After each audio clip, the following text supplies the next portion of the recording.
Bonjour à tous, j'espère que vous allez bien. Alors aujourd'hui, on se retrouve dans une nouvelle vidéo pour vous faire les expressions bretonnes. J'avais lancé un tweet sur Twitter, comme quoi si vous voulez des expressions bretonnes, parce que généralement quand je parle dans mes vidéos, voilà, sans m'en rendre compte, j'utilise des mots bretons ou des expressions bretonnes et vous les comprenez pas forcément, enfin avec les images vous arrivez à les comprendre forcément, mais c'est vrai que des fois sur le fait accompli, vous êtes là en commentaire, quoi, ça veut dire quoi ce mot? Donc voilà, j'espère que je vais vous apprendre quelques expressions bretonnes. Et aussi vous les bretons, n'hésitez pas à me dire les autres expressions parce que je vais pas toutes les citer hein, mais je pense que vous allez quand même vous reconnaître quelquefois, donc c'est parti. Alors des fois, quand nos parents nous disent l'expression suivante, c'est arrête de manger comme une gouelle. Donc une gouelle, c'est quelqu'un qui a beaucoup d'appétit et qui se ruse à aller sur la table pour pouvoir manger tout de suite. Et ça j'ai entendu des milliers de fois avec mes parents, surtout ma mère en train de me dire arrête de manger comme une gouelle, oh t'es une grosse gouelle, oh tu manges trop, enfin voilà, c'est vraiment l'expression pure bretonne, je crois qu'on peut pas en inventer une autre, donc vraiment c'est celle-ci qui définit quelqu'un qui mange un peu comme un porc quoi. Ensuite le mot piquesse, donc en fait c'est quelqu'un qui est un peu chippy, une petite coquine, qui voilà c'est un nom affectueux et c'est bien représentatif de la petite bretonne un petit peu chippy quoi. Ensuite on a le mot pokesse. Donc pokesse c'est un dérivé un peu de piquesse mais en moins bien on va dire.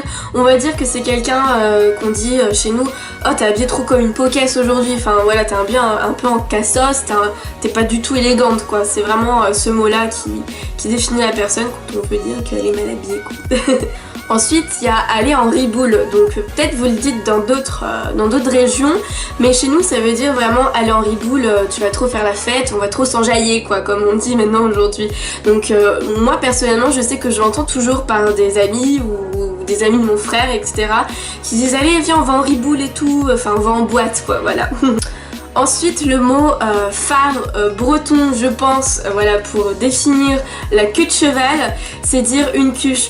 Donc moi quand j'avais fait un tuto coiffure une fois, donc j'avais dit on se fait une cuche et en fait j'ai même pas pensé à dire queue de cheval, pour moi c'était tellement évident que vous compreniez une cuche que ça veut dire queue de cheval. Et en fait bah non, vous avez été plein de me dire c'est quoi une cuche et tout. En fait c'est une queue de cheval, c'est purement breton et tout le monde le dit, même mon copain qui est savoyard, une fois que j'avais dit oh je vais me faire une cuche et il me dit quoi? Une cuche? Donc il savait même pas, donc pour vous dire c'est vraiment purement breton et voilà j'ai jamais dit de toute ma vie une queue de cheval, déjà je trouve que c'est hyper long à le dire, donc maintenant vous savez que quand je vais dire une cuche, c'est une cuche. Ensuite souvent on dit, par exemple moi je le dis comme ça, je dis à ma mère maman tu peux me passer le pâteau de laine s'il te plaît. Donc le paletot de laine, donc on dit c'est est-ce que maman tu peux me passer une veste de laine par exemple quand on a froid en fait. Donc un jour j'ai dit ça aussi, pareil à Victor, donc mon copain, je lui ai dit tu veux un pâteau de laine? Il m'a fait quoi? C'est quoi ça? Donc en fait c'est vraiment une veste de laine quand on a froid, quand on voit que la personne a froid on lui propose un pâteau de laine, voilà. Souvent les grand-mères elles disent des fois t'as eu du goût à ta soirée? Ça peut tourner dans une autre confusion, mais c'est les anciens qui disent ça pour savoir comment s'est passée votre soirée. Il y a beaucoup de personnes qui, en France, donc dans les autres régions, qui disent le crayon de bois ou les crayons à papier. Nous, on a toujours dit en Bretagne le crayon gris. Des fois, mon copain ou des choses comme ça qui disent tu peux me passer le crayon bois? Non, crayon gris s'il te plaît, crayon gris.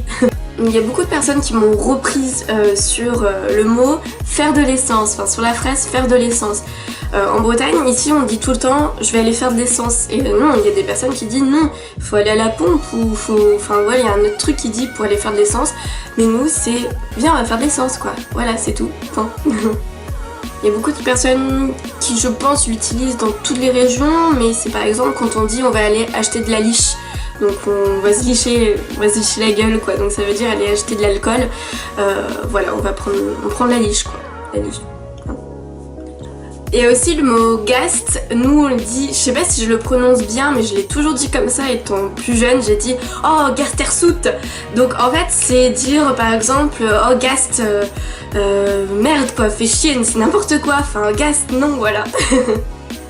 Il y a aussi quelque chose dans mon enfance qui m'a énormément marqué, pardon, c'est de dire bise à la carotte, enfin voilà, vous savez les trucs comme ça, je sais pas si vous avez fait ça en primaire, mais c'est pour se moquer de quelqu'un en fait, quand il fait quelque chose de rigolo ou même de mal, c'est bise à la carotte, voilà, on dit ça.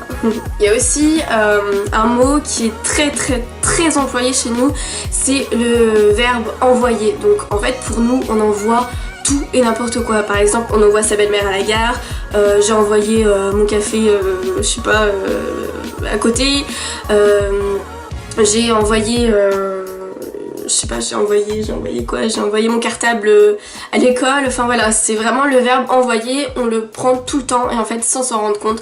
Donc tout le temps, on dit, bah par exemple, j'ai envoyé, voilà, j'ai envoyer des choses, voilà. J'ai pas d'expression tout de suite à vous dire, mais c'est vraiment le mot envoyer, le verbe envoyer, on le dit tout le temps, voilà. Donc voilà, j'espère que cette vidéo vous aura plu, j'espère que vous avez rigolé un petit peu et que vous avez appris quelque chose, et dites-moi en commentaire si des fois vous savez pas du tout ce que ça voulait dire en début de phrase et que après quand je vous ai dit bah ouais peut-être. Donc voilà, j'espère que cette vidéo vous aura plu et je vous fais à tous de très gros bisous et à très bientôt dans une prochaine vidéo. Ciao.